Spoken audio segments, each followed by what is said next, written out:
Queridos, nosso Deus é maravilhoso, nosso Deus é tremendo, amém? Hoje, meu filho completa 8 anos de idade, o Arthurzinho completa 8 anos, e eu refleti muito num versículo que diz que se nós que somos maus sabemos dar boas coisas aos nossos filhos, quanto mais eu que sou bom, diz o Senhor. Se nós que somos maus perante o nosso Deus, nós queremos dar o melhor. Acordei ele com café na cama, quis fazer uma surpresa para ele com o pessoal lá onde ele estuda, e tudo e tal, sabe? Quis dar o melhor, Fortunato, quis dar o melhor que eu podia, mas eu sou limitada, eu não posso. Eu cheguei lá, fiz toda uma decoração, ele falou: mamãe, eu não gosto desse personagem, sabe? E o nosso Deus conhece o íntimo e o profundo da nossa vida, Ele não vai errar quando Ele te abençoar. Ele não vai errar porque Ele conhece, e Ele não é limitado, Ele é ilimitado para a nossa vida. É esse Deus. E eu refletindo durante o dia sobre isso, eu falei: Senhor, eu tenho um pai, um bom pai. Quem tem um bom pai, diga glória a Deus. Queridos, e a palavra já compara, né? A gente vai estudar aqui sobre Paulo, sobre Saulo. E Paulo, né, Saulo, ele não conhecia Deus como pai. Ele não conhecia Deus como pai amoroso. E você vai ver todo o processo que ele teve que passar para ele conhecer realmente esse pai. Sabe, às vezes as pessoas, por uma referência de pai que talvez tiveram, um pai distante, um pai que abandonou, um pai que fez sofrer, ele talvez tenha uma imagem de pai dessa maneira. Mas eu quero dizer para você que você tem um bom pai.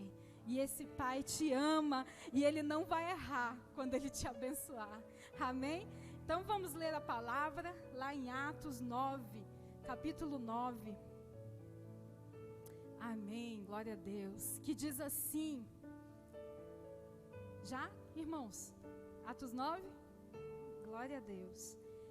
Entre mentes, Saulo ainda respirava ameaças de morte contra os discípulos do Senhor. Dirigindo-se ao sumo sacerdote, pediu-lhe cartas para a sinagoga de Damasco, de maneira que, eventualmente encontrando ali homens ou mulheres que pertencessem ao caminho, estivesse autorizado a conduzi-los presos a Jerusalém. Entretanto, durante uma viagem, quando se aproxima de Damasco, subitamente uma intensa luz vinda do céu resplandeceu ao seu redor. Então ele caiu por terra e ouviu uma voz que lhe afirmava: Saulo, Saulo, por que me persegues? Ao que ele inquiriu: quem és, Senhor? E ele disse: eu sou Jesus, a quem tu persegues. Contudo, levanta-te e entra na cidade, pois lá alguém te revelará o que deves realizar. Os homens que acompanhavam Saulo na viagem caíram emudecidos. Podiam ouvir a voz, mas a ninguém viam. Saulo ergueu-se do chão e, abrindo os olhos, não conseguia ver coisa alguma. Então, guiado pela mão, foi conduzido até Damasco. Por 3 dias esteve cego, durante os quais não comeu e nem mesmo bebeu. Queridos, aqui vai contar a conversão, sobre a conversão de Saulo. E aqui no versículo diz que Saulo, ele era perseguidor dos cristãos. Todo mundo sabe. Ele, de perseguidor, passou a ser perseguido. E Jesus teve um encontro com Saulo naquele caminho. E sabe, queridos, às vezes as pessoas tramam tantas coisas na sua mente. Às vezes alguém está tramando algo contra você. Ou às vezes tem algum plano que está tramando tudo certo, tudo ajustado, tudo arquitetado. Mas Jesus faz cair por terra, porque a última palavra vem dele. A última palavra vem do Senhor. Talvez aqueles cristãos naquele momento, eles estavam talvez, se eles soubessem, eles estavam talvez até com medo. Porque estavam vindo alguém que ia matá-los, alguém que ia perseguir. Mas, queridos, Jesus, ele é capaz de mudar a direção. Jesus é capaz de mudar a palavra, porque a última palavra vem dele. Então nós temos que colocar diante do Senhor. Nós temos que colocar diante do Senhor todas as coisas, porque o Senhor é que vai dar a última palavra nas nossas vidas. Toda vez que a gente coloca diante do Senhor nossos projetos, queridos, a gente pode até estar indo para um rumo, mas o Senhor, Ele endireita. Em nome de Jesus. A gente pode até estar tramando uma coisa, mas lá no meio vai falar: ei, meu filho, não é por aqui não, é por aqui. Por isso a gente tem que buscar esse nosso Deus e falar assim: Senhor, Tu que sabes, há caminhos que parecem vida, mas que no final é o quê? Morte. É assim que diz a palavra de Deus. E Saulo, graças a Deus, ao nosso bom Pai, ele foi encontrado por Jesus, ele teve um encontro com Jesus, e aqui a palavra diz que ele caiu por terra. E aí alguns estudiosos dizem que foi de um cavalo que ele caiu, porque naquela época era costume, né, ir de uma cidade para outra a cavalo.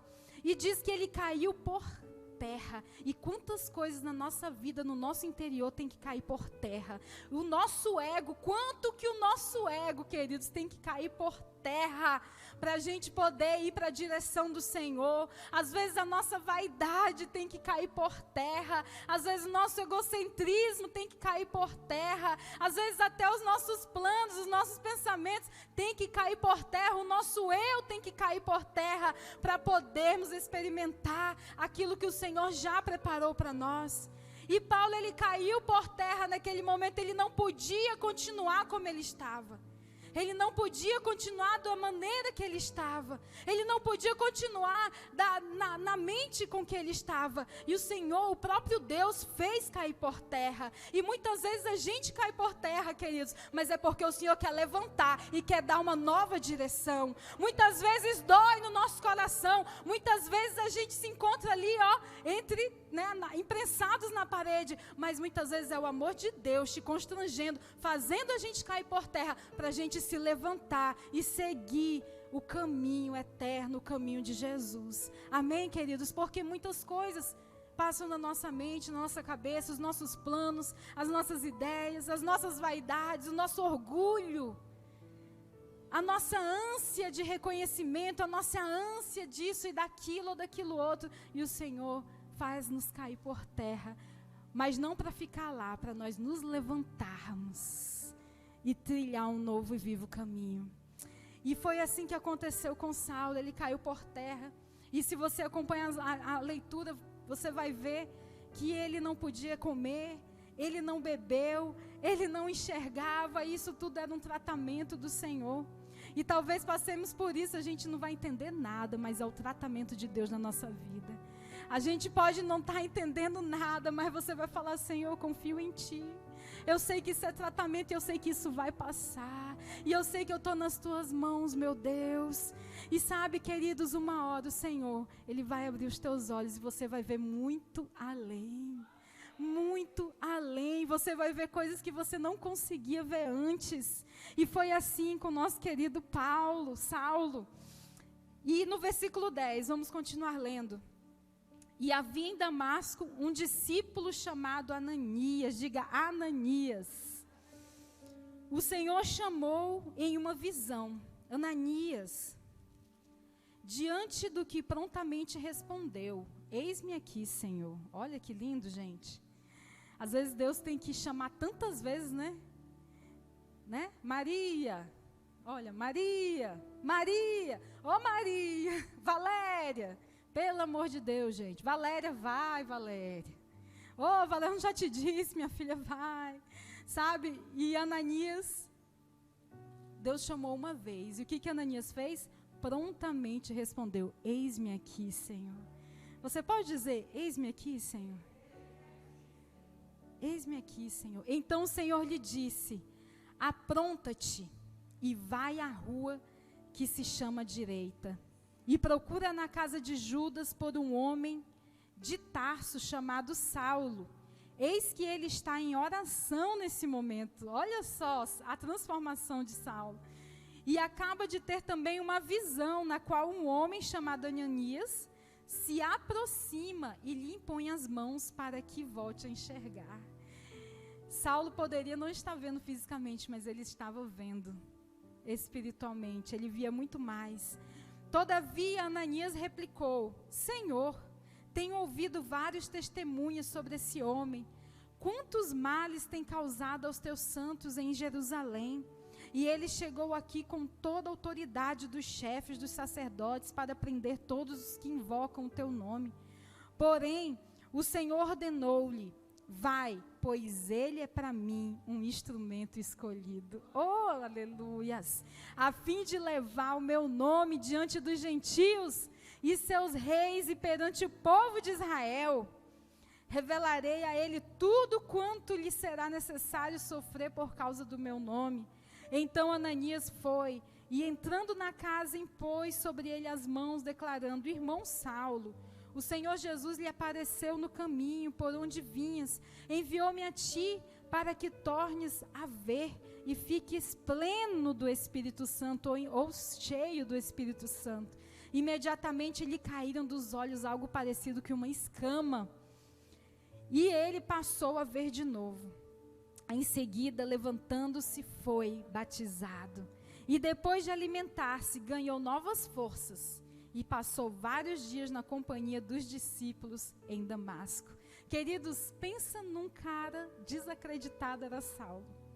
Ninguém acreditava que Saulo poderia ter se convertido.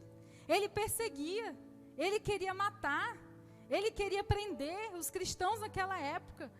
Como que ele teria se convertido? Aí Deus chega: Ananias, vai lá. Aí Ananias: olha, eu tenho ouvido falar dele. Se eu for lá é capaz de ele me prender. Se eu for lá é capaz de ele me matar. Sabe, queridos, mas Deus, ele fala assim, porque nada é impossível para Deus. Talvez você esteja vendo ali uma pessoa que você fala: esse aí não. Esse aí, não, ele é ateu. Não, esse aí, não, ele é viciado. Não, aquele ali, não, ele é isso. A gente já rotula as pessoas. Não, aquele ali é prostituta, é prostituta. A gente começa a rotular, mas Jesus, ele não vê uma prostituta. Jesus vê, queridos, uma vida, uma alma que precisa dele. E que nós devemos ter esse olhar. Jesus, ele vê além. E ele viu, sabe como é que ele viu? Aquele perseguidor. Porque as pessoas falavam: olha, ele é perseguidor, ele é ruim, ele é mau. Mas Jesus via assim: ele para mim é um instrumento escolhido. Ele para mim é um instrumento escolhido. Talvez você mesmo se veja de uma forma equivocada. Talvez você mesmo se veja de uma forma equivocada. E Deus fala assim: você para mim é um instrumento escolhido. Não, Deus, mas eu não. E ele fala: você para mim é um instrumento escolhido, a fim de levar o meu nome a todas as pessoas. A gente distorce a visão de Deus, queridos. Ele é todo poderoso, ele é santo, ele é maravilhoso, ele é lindo. Mas, queridos, ele tem um amor enorme por nós. E ele vê muito além dos pecados. O Senhor, ele vê quem nós somos nele. Nele. E nós para ele somos vasos escolhidos, amém, queridos? Não desacredite de você mesmo. Ah, pastora, mas eu não sei ler, eu não sei falar, eu não sei isso, eu não sei aquilo. Mas Deus continua falando para você. Ah, pastora, mas eu errei, eu mudei minha rota, eu me afastei, eu me distanciei. Mas ele continua dizendo: você para mim é um vaso escolhido, amém? E aí ele diz assim: revelarei a ele tudo quanto lhe será necessário. Amém, queridos? Além da visão física, Saulo, ele começou a ter uma visão espiritual. Saulo começou a ter uma visão espiritual e muitas vezes tem que mudar. Nós temos que cair por terra, como nós lemos, para a gente se levantar e ver o que o Senhor quer que nós vejamos. Amém? Versículo 20. Logo após, Saulo começou a pregar nas sinagogas que Jesus é o Filho de Deus. Saulo já começou a pregar, já mudou o discurso. Todos quanto ouviam ficavam atônitos e indagavam: ora, não é este o homem que em Jerusalém buscava destruir aqueles que invocavam o nome? E não é ele mesmo que vinha vindo aqui com a finalidade de detê-los e levá-lo à presença dos principais sacerdotes? Apesar disso, Saulo se fortalecia cada vez mais e deixava perplexos os judeus que viviam em Damasco, ao comprovar que Jesus era mesmo o Messias. Sabe o que está falando aqui? Falavam de Saulo. Mas não era ele que fazia isso? Mas não era ele que fazia aquilo outro? Mas não era ele? Aí sabe o que Saulo fazia? Saulo ficava chorando, se lamentando. Saulo baixava a cabeça. Aqui está dizendo assim, ó. Saulo se fortalecia cada vez mais. Amém, queridos? Olha que coisa maravilhosa. E deixava perplexos os judeus. Queridos, você vai deixar perplexos aqueles que falam de você. Oh, aleluias. Versículo 23. Então, havendo passado muito tempo, os judeus se reuniram e decidiram matá-lo. Entretanto, as informações sobre a cilada que estava sendo tramada chegou aos seus ouvidos. Dia e noite os judeus espreitavam as portas da cidade na expectativa de assassiná-lo. Porém, os discípulos de Saulo o conduziram na calada da noite e o ajudaram a descer dentro de um cesto, através de uma fissura que havia na muralha da cidade. Versículo 26. Assim que chegou a Jerusalém, procurou reunir-se com aos discípulos de lá. Contudo, todos estavam assustados e com medo dele. Todo mundo estava com medo de Saulo, pois não conseguiu acreditar que Saulo fosse um verdadeiro discípulo. Mas Barnabé, diga Barnabé, tomando consigo, o levou aos apóstolos e lhe narrou como, no caminho, Saulo vira o Senhor, que lhe falara, e como em Damasco ele havia pregado em nome de Jesus com poder e coragem. Sabe o que é isso, queridos? Aqui está falando de um homem chamado Barnabé. E sabe quem foi esse Barnabé? Ele estava introduzindo Saulo àqueles discípulos, estava apresentando Saulo àqueles discípulos. Ele estava ali para acolher, ele estava ali para introduzir. Queridos, que nós sejamos Barnabé na vida de alguém. Que nós venhamos, ao invés de afastar, a gente venha acolher, amém, queridos? Ao invés de julgar, que a gente vem, ei, olha aqui, ó, ele teve uma experiência com Jesus. Ei, vamos aqui, ó, é nosso irmão agora, nosso irmão em Jesus. Vamos aqui ficar com ele. Oh, queridos, que se levantem Barnabés em nome de Jesus. Barnabés que estejam dispostos a agregar. Barnabés que amam, que veem como Jesus vê. Porque o homem natural, carnal, ele vai ver os erros, vai ver o pecado. O homem natural, carnal, ele vai ver apontando. Mas quem está em Jesus, ele vai, ei, eu vou te ajudar. Ei, vem cá, que nós fazemos parte da mesma família, que é a família de Cristo. E que se levantem Barnabés, pessoas que consolidam, pessoas que ajudam, pessoas que estão ali para ajudar aqueles que estão entrando. Porque, queridos, uma pessoa nova que entra na igreja não é fácil. Não é fácil para ela estar acostumada com outro povo. Ela está acostumada com uma outra rotina, está acostumada com tudo novo. E Barnabés são essenciais para que essas pessoas se agreguem, se sintam em casa. Quem está entendendo, diga amém. Glória a Deus. Onde é que eu estava, meus irmãos? 28. E assim Saulo permaneceu com eles e caminhava com liberdade em Jerusalém, proclamando com toda a ousadia o nome do Senhor. Pregava e argumentava com os judeus de fala grega. Contudo, estes procuravam um meio para tirar-lhe a vida. Havendo, porém, essas informações, chegado ao conhecimento dos irmãos, conduziram-no até Cesareia e o enviaram para Tarso. Assim, a igreja passava por um tempo de paz em toda a Judéia, Galiléia e Samaria, sendo edificada e vivendo no temor do Senhor. E por meio da coragem proporcionada pelo Espírito Santo, de quem vem a coragem? Espírito Santo. Quem aqui é cheio de coragem, diga amém. É o Espírito Santo que vai dar, amém? Que já deu. A igreja crescia dia a dia em número. Amém, queridos? Que recebamos essa coragem que vem do alto. 32. Aconteceu que, viajando Pedro por toda parte, chegou também aos santos que havia em Lida. Ali encontrou um homem paralítico que se chamava Enéas, e que estava prostrado numa cama fazia 8 anos. Então Pedro lhe afirmou: Enéas, Jesus o Cristo cura a ti. Levanta-te e arruma a tua cama. E ele se levantou no mesmo instante. E viram-no todos os que moravam em Lida e Sarona, os quais se converteram ao Senhor. Entre mentes, havia em Jope uma discípula chamada Tabita, que em grego significa Dorcas, que se dedicava ao ministério de boas obras e ajuda financeira aos pobres. E aconteceu que naqueles dias ela ficou muito doente e morreu. Seu corpo foi banhado e colocado em um quarto no andar superior da casa.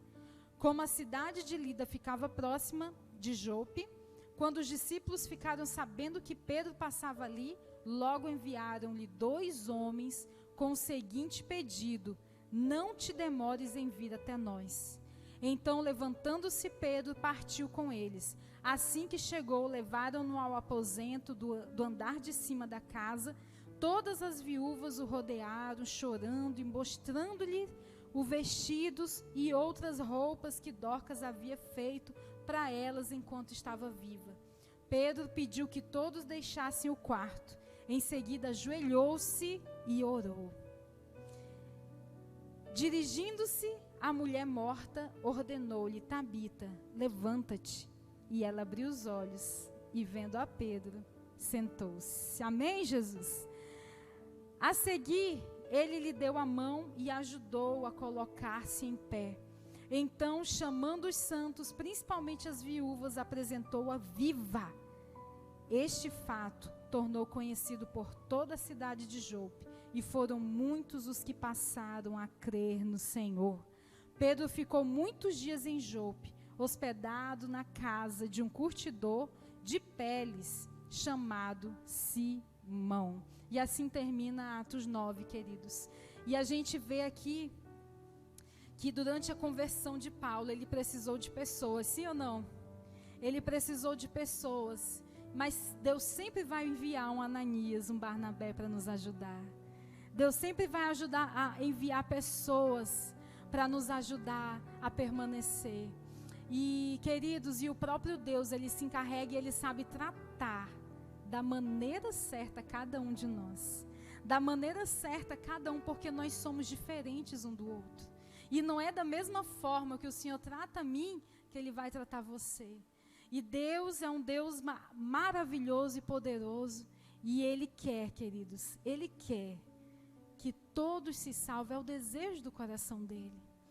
E às vezes nós podemos pensar: ah, fulano não, ciclano não, mas Deus, Ele sim. Deus ama sim. E Deus quer transformar sim. Por isso, não perca sua fé quando você for orar por alguém. Não perca a sua fé quando você colocar diante de alguém, diante de Deus, alguma pessoa. Eu lembro que um dos nossos primeiros propósitos foi para você escolher uma pessoa para você orar nesses 40 dias.